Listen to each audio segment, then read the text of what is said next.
આ દેશની અંદર એક મહાન સંન્યાસી થઈ ગયો, જબરદસ્ત. 16 નંબરના ચંપલ બૂટ, 16 ઇંચનો પગ. એ સપાટ મેદાનમાં એટલું ચાલી શકે ને પહાડમાં એટલી સ્પીડથી ચડી શકે, એટલી શારીરિક ક્ષમતા. બ્રહ્મવેતા પુરુષ, એમાં કોઈ સંદેહ નહીં. બ્રહ્માનુભૂતિ, કાળ જેનો ચાળો ન કરે. એ સડસડાટ હિમાલય ઉપર ચડવા માંડ્યા.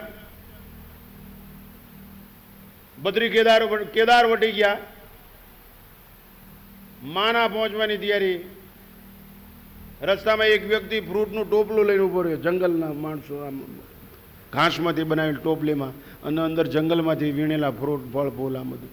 મહારાજજી એ લીજીએ. એનો ભાવ સાચો હતો, સેવાનો. બે બરોબર જ હતા.